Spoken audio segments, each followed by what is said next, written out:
Hi geniuses, welcome to the channel Science Wizard Pooja Ranjan. This channel is all about the science subject of classes 6, 7, 8, 9th and 10th physics and chemistry. If you are new to my channel, you can subscribe to the channel for more science videos, and if you like the explanation, then please press the like button and you can share this video with your friends, family and the classmates. So जो chapter हम आज discuss करने वाले हैं वो है from the Living Science book, chapter 9 reproduction. सो इस chapter में मैं ऑलरेडी 2 वीडियोस बना चुकी हूँ, उसका लिंक मैं आपको डिस्क्रिप्शन बॉक्स में दे दूंगी, आप जाके उनको पहले चेक कर सकते हैं। आज जो टॉपिक हम डिस्कस करने वाले हैं इस चैप्टर से वो है आज जो टॉपिक हम डिस्कस करने वाले हैं इस चैप्टर से वो है विवापेरस एंड ओविपेरस एनिमल्स। ठीक है, बट सबसे पहली चीज़ अभी ये समझनी है दैट पहले हमने देखा कि जो रिप्रोडक्शन होता है एनिमल्स में वो 2 तरीके से करता है, एक होता है सेक्सुअल, एक होता है एसेक्सुअल। सेक्सुअल में 2 पेरेंट्स रिक्वायर्ड होते हैं, एसेक्सुअल में सिर्फ एक पेरेंट ही प्रोड्यूस कर देता है to their young once.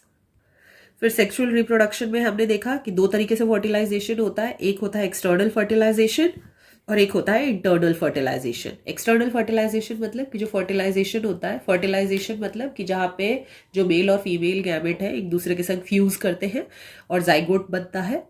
So external fertilisation में ये प्रोसेस जो फीमेल होती है उसकी बॉडी के बाहर अकर करता है, और इंटरनल फर्टिलाइजेशन में ये जो प्रोसेस होता है जहाँ पे कि मेल और फीमेल गैमेट एक दूसरे से फ्यूज करके नया सेल बनाते हैं जाइगोट, ये इंटरनली फीमेल बॉडी में अकर करता है। सो जो एनिमल्स होते हैं ना जिनमें फर्टिलाइजेशन इंटरनल अकर करता है तो वो फर्टिलाइज्ड एग मींस जाइगोट, और जबकि वो जाइगोट जो होता है that converts into the embryo, और एम्ब्रियो से वो जो नए ऑर्गेनिज्म फॉर्म होने का प्रोसेस होता है that is different in different organisms. So depending upon the different characteristic we are classifying them into the viviparous and the oviparous animals. अब सबसे पहले अगर बात करते हैं अबाउट द ह्यूमंस, और ज़्यादातर जो मैमल्स होते हैं, मैमल्स आप किसी भी उस ऑर्गेनिज्म को कंसिडर कर सकते हो जो कि बर्थ देता है to their young ones. Okay, मतलब सीधा अपने यंग वंस को ही बर्थ देता है, जैसे ह्यूमन बींग्स होते हैं, ठीक है, जैसे कैट होते हैं, डॉग्स होते हैं, काउज होते हैं, हॉर्स होते हैं, ये सब बर्थ देते हैं to their young ones directly. So जो ह्यूमंस और दूसरे मैमल्स होते हैं जैसे काउ, गोट, डॉग, टाइगर, ये बर्थ देते हैं टू देयर यंग वंस जो कि फुल्ली फॉर्म होते हैं। कहाँ पे फॉर्म होते हैं ये? Inside the female body. So internal भी, सो फर्टिलाइजेशन भी इंटरनल हो रहा है, और ये जो डेवलपमेंट हो रहा है ऑफ देयर यंग वंस ये भी पूरा का पूरा फीमेल बॉडी के अंदर ही अकर करता है। और जब वो यंग वंस उनका पूरी तरीके से फॉर्म हो जाता है इनसाइड द फीमेल बॉडी, फिर ये एनिमल्स जो होते हैं बर्थ देते हैं टू देयर यंग वंस, और इन्हीं एनिमल्स को हम विवापेरस एनिमल्स कहते हैं। तो विवापेरस में तो क्या हो रहा है, फर्टिलाइजेशन भी इंटरनल है, ग्रोथ हो रहा है from the zygote to the young ones, वो भी इंटरनली हो रहा है। बट बहुत सारे एनिमल्स होते हैं जिनकी बॉडी में फर्टिलाइजेशन तो इंटरनल होता है, बट जो ग्रोथ होता है ऑफ द यंग वन, जो डेवलपमेंट होता है ऑफ द यंग वन, उनकी बॉडी से बाहर होता है। जैसे कुछ एनिमल्स जो होते हैं जो कि अंडे ले करते हैं, ठीक है, तो सबसे पहले वो ले करते हैं फर्टिलाइज्ड एग्स को, और फिर उसके ऊपर बैठ के उसको गर्म रखते हैं जिससे कि जो उनका एग है वो हैच कर सके। सो अगर बर्ड की बात करें तो सबसे पहले वो फर्टिलाइज्ड एग बाहर निकालती है, और फिर जो उसका चिक है वो उसके अंदर डेवलप होता है पूरी तरीके से in a due course of a time. Same goes for the snake and the crocodile also, ये भी सबसे पहले अंडा ले करते हैं और फिर उनके अंदर उनके यंग वन जो है वो ग्रो करते हैं प्रॉपरली, और जब वो ग्रो कर जाते हैं एग्स के अंदर तो फिर वो एग को हैच करके बाहर आ जाते हैं। सो ऐसे एनिमल जिनका फर्टिलाइजेशन तो इंटरनल हो रहा है पर जो ग्रोथ हो रहा है और जो डेवलपमेंट हो रहा है from the fertilised egg to their young ones, वो फीमेल बॉडी से बाहर हो रहा है, that we call the oviparous animals. So बहुत ही सिंपल है, egg laying animals are called the oviparous animals, जिनके बॉडी में फर्टिलाइजेशन इंटरनली होता है बट जो डेवलपमेंट होता है ऑफ देयर यंग वंस वो टेक्स प्लेस करता है उनकी बॉडी से बाहर इनसाइड द एग। सो जो ओविपेरस एनिमल्स होते हैं जैसे हेन, उसमें जो प्रोसेस ऑफ डेवलपमेंट है वो डिफरेंट है as compare to the viviparous animals. अब यहाँ पे क्या होता है, फर्टिलाइजेशन वाला प्रोसेस सेम होता है एज द विवापेरस, जाइगोट फॉर्म हो रहा है वो भी सेम होता है एज द विवापेरस, ठीक है। अब जो जाइगोट होता है जब वो ओविडक्ट में ट्रेवल करता है तो वो डिवाइड होने लगता है सेम एज द विवापेरस।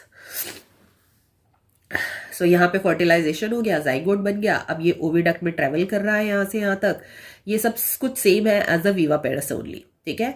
पर वीवापेरस में क्या होता है कि जब ये यहाँ से ट्रेवल कर रहा होता है ना, तो आप देख सकते हो यहाँ पे कि जाइगोट है, तो ये 1 से 2 सेल्स बन रहे हैं, फिर 2 से 4, और ऐसे करके जो सेल्स हैं वो डिवाइड होते जा रहे हैं। एंड फाइनली जब ये ट्रेवल करता करता करता यूट्रस तक पहुंचता है, तब तक ये जो फॉर्म है, ये जो जाइगोट है ये फॉर्म हो चुका होता है इनटू द एम्ब्रियो। ठीक है। एम्ब्रियो का मतलब कि बहुत सारे सेल्स जो है वो फॉर्म हो चुके होते हैं, डिफरेंट टाइप ऑफ सेल्स। जैसे आपकी बॉडी में स्किन सेल है, मसल सेल है, बोन सेल है, ब्लड सेल्स है, और डिफरेंट टाइप ऑफ सेल्स जो होते हैं कंबाइन करके टिश्यूज बना देते हैं, और फिर different type of tissues combine करके ऑर्गन्स बना देते हैं। तो यहाँ पे जो ऑर्गन्स होते हैं बेबी के, वो डेवलप होना चालू हो चुके होते हैं इन द एम्ब्रियो स्टेज। तो जब वो एम्ब्रियो स्टेज तक पहुंचता है, तब तक वीवापेरस के केस में ये जो एग है ये ओविडक्ट को ट्रेवल करते करते यूट्रस में पहुंच जाता है, और फिर यूट्रस में वो एम्ब्रियो आके चिपक जाता है, और फिर वहां पे डेवलपमेंट जो होता है वो बेबी का अकर करता है, उनके यंग वंस का। But that is not the case with the oviparous animal. Fertilization अंदर ही हो रहा है, जाइगोट भी अंदर ही बना, वो ओविडक्ट में ट्रेवल कर रहा है। जब ओविडक्ट में ट्रेवल करता है तो वो रिपीटेडली डिवाइड हो रहा है, जैसा कि वीवापेरस में। यहाँ तक तो सेम है, ठीक है। बट होता क्या है कि जब वो ट्रेवल कर रहा होता है ना, तो वहां पर उसके चारों तरफ एक प्रोटेक्टिव लेयर भी फॉर्म हो रही होती है, ठीक है, क्योंकि जो डेवलपमेंट है वो तो एग के अंदर होगा। एम्ब्रियो है, उसके चारों तरफ एक हार्ड शेल फॉर्म करना पड़ेगा, ठीक है। तो वो जो हार्ड शेल है वो फॉर्म हो रहा होता है उसके चारों तरफ, और जब वो पूरा हार्ड शेल उस एम्ब्रियो के चारों तरफ अच्छे से फॉर्म हो जाता है, तब जाके जो हेन है वो एग ले करती है, ठीक है। तो जब हेन एग ले कर रही है ना, तो उस केस में जो एम्ब्रियो है वो ऑलरेडी फॉर्म हो चुका है इनसाइड द एग। के बाद वो क्या करती है, उसके ऊपर बैठती है, उसको गर्म रखती है, और जो डेवलपमेंट होता है ऑफ द चिक फ्रॉम दैट एम्ब्रियो वो टेक्स प्लेस करता है इनसाइड द सेल ओनली। इसमें 3 वीक का समय लगता है for the embryo to develop into the chick, और जब ये डेवलपमेंट कंप्लीट हो जाता है तो वो चिक जो है वो हार्ड शेल को ब्रेक करके, बर्स्ट करके बाहर आ जाता है। The second thing is that, अगर आपको देखना है कि फर्टिलाइज्ड एग कैसा दिखता है, तो कितनी बार होता है कि हमारी अंडे की ट्रे में फर्टिलाइज्ड एग भी आ जाता है बाय मिस्टेक, ठीक है। तो अगर आप अंडा फोड़ रहे हो और उसका जो योक वाला पार्ट होता है ना, येलो वाला, वहां पर अगर आपको एक व्हाइट कलर की ऐसे डिस्क रिंग राउंड जैसा दिख रहा है व्हाइट कलर का, तो इसका मतलब कि वो फर्टिलाइज्ड एग है, and that is the embryo. Okay, वो डेवलप एम्ब्रियो है, उसमें एम्ब्रियो डेवलप हो रहा है। ओके, और कितनी बार आपको रेड स्पॉट भी दिख जाएगा, जो कि शो करता है कि जो हार्ट और ब्लड वेसल्स जो है वो भी बनना शुरू हो गए हैं एम्ब्रियो में। सो अगर ऐसा कोई एग आपको दिखता है तो उसको प्लीज ना खाएं, उसको फेंक दें।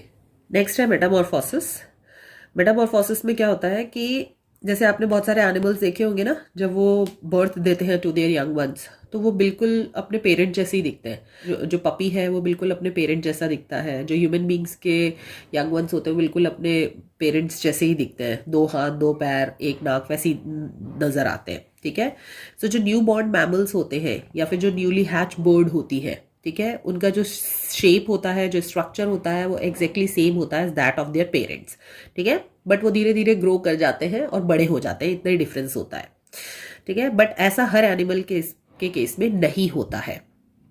कुछ एनिमल्स जो ऐसे होते हैं, जब वो एग हैच करके बाहर आते हैं तो वो बिल्कुल ही डिफरेंट दिखते हैं अपने पेरेंट से, और फिर धीरे धीरे करके उनका मेटामॉर्फोसिस प्रोसेस होता है, वो धीरे धीरे जाके ट्रांसफॉर्म होते हैं और फिर दिखना शुरू होते हैं like their adult parents. Okay, so ये जो कंप्लीट चेंज होता है of form of an animal as a develop from a young one into the adult, इसको मेटामॉर्फोसिस प्रोसेस कहते हैं। सो जब वो एग हैच करके बाहर आ रहा है, ठीक है, तो वो यंग वन कहलाता है, और फिर वो ट्रांसफॉर्म हो जाता है जब इनटू द एडल्ट, जो कि फिर बिल्कुल अपने पेरेंट जैसा दिखने लगता है जब वो एडल्ट स्टेज पे पहुंचता है। बट जब वो एग हैच करके बाहर आता है तो वो बिल्कुल भी अपने पेरेंट जैसा नहीं दिखता।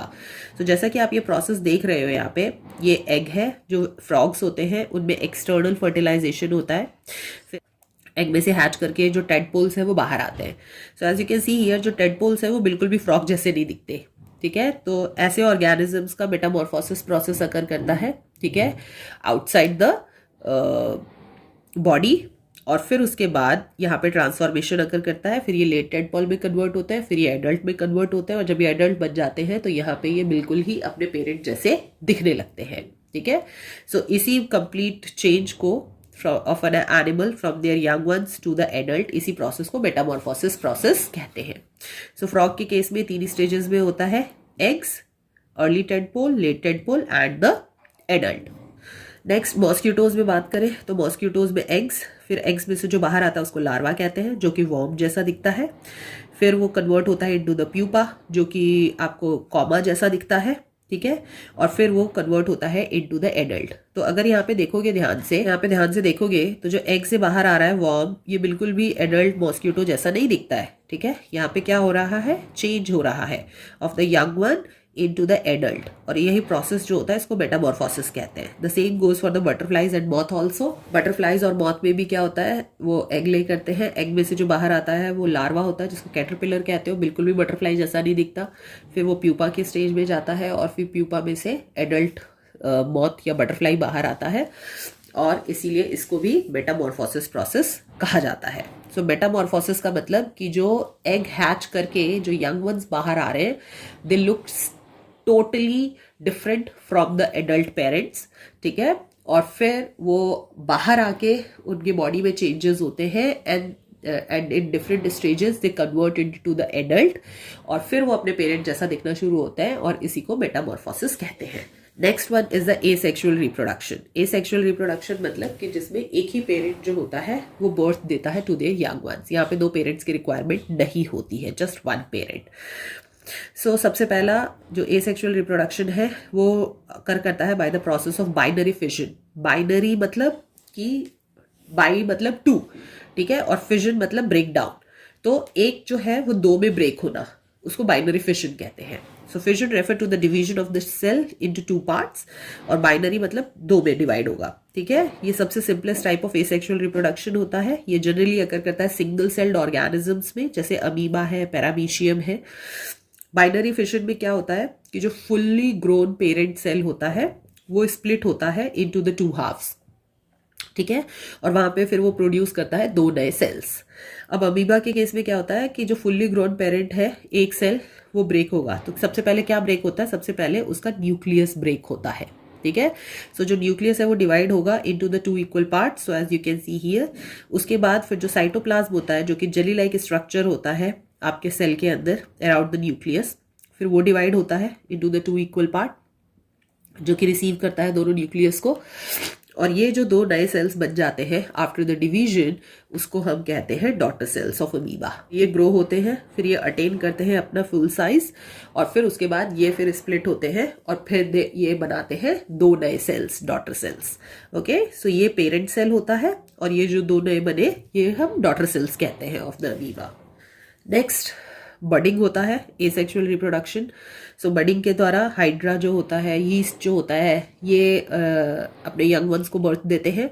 सो बडिंग में क्या होता है कि जो नया ऑर्गेनिज्म है वो ग्रो करता है from the parent body only, ठीक है। अब वो पेरेंट ऑर्गेनिज्म में क्या होता है कि वहाँ पे एक बल्ब लाइक प्रोजेक्शन पहले ग्रो होना शुरू होता है, फिर वो धीरे धीरे ग्रो होता है, जिसको कि हम बड कहते हैं। और जब वो बड जो होता है वो पेरेंट की बॉडी में से पूरी तरीके से ग्रो हो जाता है, तो फिर वो इवेंचुअली ब्रेक अपार्ट हो जाता है फ्रॉम द पेरेंट, ठीक है। और फिर ये जब ग्रो होगा, फिर इसको जब रिप्रोडक्शन करना है तो इसके बॉडी में से बर्ड निकलना शुरू होगा धीरे धीरे।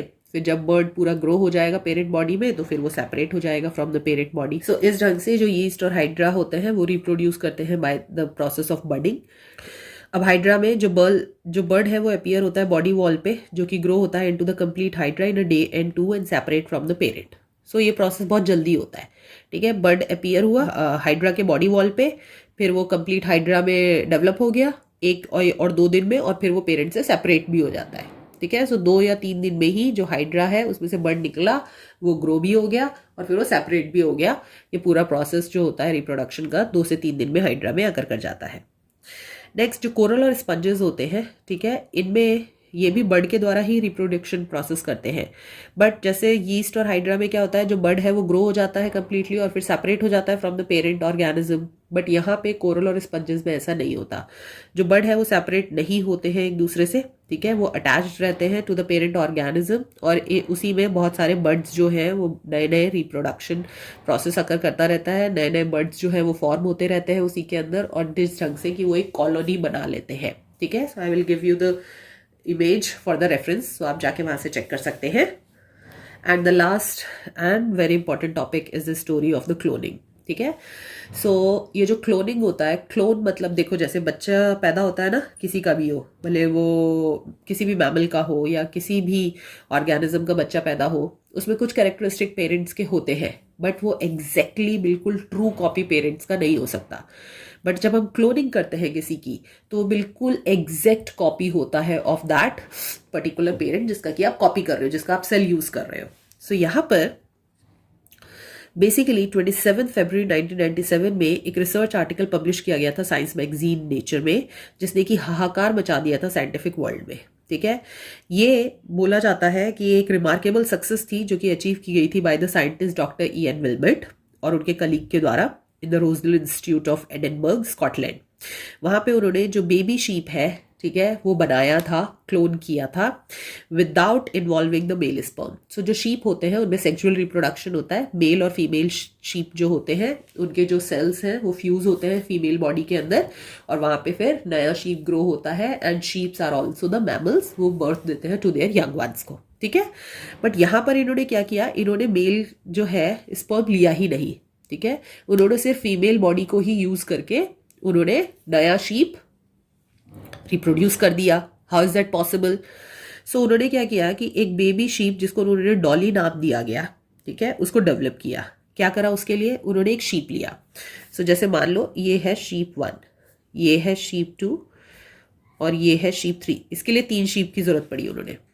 सो जो शीप 1 है, आपने ध्यान दिया होगा कि जब भी किसी मदर को बच्चा होता है ना, तो मदर के अंदर से दूध निकलता है। ठीक है, तो वो जो दूध है वो कहाँ से निकलता है? मदर के अंदर एक ग्लैंड होता है जिसको हम कहते हैं मैमरी ग्लैंड, ठीक है, जो कि मिल्क सिक्रीट करता है। तो शीप 1 का उन्होंने मैमरी ग्लैंड में से एक सेल ले लिया। ठीक है, a cell taken from the mammary gland of the female sheep, sheep 1। फिर उन्होंने एक दूसरी शीप ली जिसका कि एक अनफर्टिलाइज्ड एग लिया। ठीक है, सो दूसरी शीप में से एक अनफर्टिलाइज्ड एग ले लिया। अब ये जो एग था ना, इस अनफर्टिलाइज्ड एग में से इन्होंने इसका न्यूक्लियस रिमूव कर दिया। ठीक है, तो एग लिया दूसरे शीप का, उसमें से न्यूक्लियस रिमूव कर दिया। तो जैसे ही न्यूक्लियस रिमूव कर दोगे तो nucleus is the brain of the cell, जिसके अंदर की सारी कोडिंग, जो डीएनए होता है, जो जीन होता है ना, बेसिकली वो सारा उसी के अंदर होता है। सो जब अगर न्यूक्लियस रिमूव कर दिया तो जो क्रोमोजोम है, जीन है, अब वो उसके अंदर नहीं रहा। ठीक है, केवल उसके अंदर अब साइटोप्लाज्म है और सेल मेम्ब्रेन और ये सब है। अब क्या होता है कि ये जो दोनों सेल्स थे, ये जो अनफर्टिलाइज्ड एग था जिसमें कि न्यूक्लियस हटा दिया गया, और जो मैमरी ग्लैंड वाला सेल था, इन दोनों को फ्यूज करा दिया। ठीक है, तो जैसे ही इन दोनों को फ्यूज कराया तो हुआ क्या कि ये जो मैमरी ग्लैंड है ना, इसका जो सेल था उसमें था न्यूक्लियस। तो वो न्यूक्लियस जो है वो अनफर्टिलाइज्ड एग वाले न्यूक्लियस के साथ, अनफर्टिलाइज्ड एग जो था जिसमें न्यूक्लियस नहीं था, उसके संग फ्यूज हो गया। ठीक है, तो उसने इसकी न्यूक्लियस को एक्सेप्ट कर लिया और वहां लगा कि अब ये जो है फ्यूजन हो चुका है, फर्टिलाइजेशन हो चुका है। सो जो 2 सेल्स हैं उनको फ्यूज कराया गया।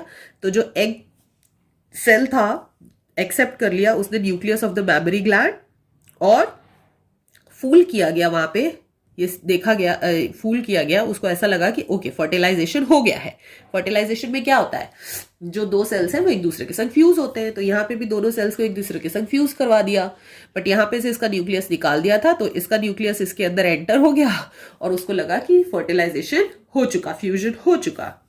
फिर वहां पे वो एम्ब्रियो में डेवलप हो गया, और जब एम्ब्रियो में डेवलप हुआ तो एम्ब्रियो को निकाल के फिर उसमें तीसरे शीप की बॉडी में, तो अब एम्ब्रियो को फिर तीसरे शीप की बॉडी में डाल दिया गया। ठीक है, और फिर वेट किया गया जब तक कि वो पूरा बेबी शीप जो है वो डेवलप नहीं हो जाए यूट्रस में, और फिर फाइनली वो पैदा हुआ 5 जुलाई 1996 को। अब ये प्रोसेस करने में इनको 277 अटेम्प्ट्स लगे। ठीक है, क्लोन बनाने में डॉली का। अब अगर बात करें कि जो डॉली है वो किसका क्लोन होगी, शीप 1, शीप 2 या शीप 3 का? सो देखो, अब शीप 3 में तो एम्ब्रियो स्टेज में डाला था, तो इसका तो सेल भी नहीं लिया गया है। ठीक है, फ्यूजन तो ऑलरेडी पहले हो चुका था, मतलब फर्टिलाइजेशन तो ऑलरेडी पहले हो चुका था। फर्टिलाइजेशन इसका और इसका हुआ था, तो इन दोनों के ही कैरेक्टरिस्टिक आ सकते हैं, शीप 3 का तो होगा नहीं। अब इन दोनों के फर्टिलाइजेशन में भी इसका न्यूक्लियस मैंने हटा दिया था, तो जीन इसका तो था ही नहीं, तो इसका मतलब केवल इसी का क्लोन बनेगा जिसका कि मैमरी ग्लैंड सेल लिया था हमने। ठीक है, सो जो डॉली है उसने इनहेरिट किए थे जितने भी जीन होते हैं फ्रॉम द फीमेल शीप जिसका मैमरी ग्लैंड लिया गया था, और वो एग्जैक्ट कॉपी या फिर क्लोन थी उसी शीप की, ठीक है। और ये डॉली जो है वो ऑलमोस्ट मोर देन 6.5 years जिंदा रही थी पैदा होने के बाद, और उसने सेक्सुअल रिप्रोडक्शन से यंग वंस को भी बर्थ दिया था, और फाइनली वो मर गई थी 14 फरवरी 2003 में, ठीक है। एक्सपेरिमेंट के बाद बहुत सारे अटेम्प्ट किए गए to make the clone like a Dolly of other animals, but वो उतने सक्सेसफुल नहीं रहे। क्यों? क्लोन एनिमल्स हैं वो मर जाते थे बिफोर द बर्थ, या फिर अगर पैदा भी हुए तो एबनॉर्मेलिटीज बहुत ज़्यादा रहती थी, और फिर पैदा होने के बाद कुछ टाइम के बाद मर जाते थे, तो उसके बाद उतना सक्सेस रेट नहीं रहा इस प्रोसेस का। So this is it about this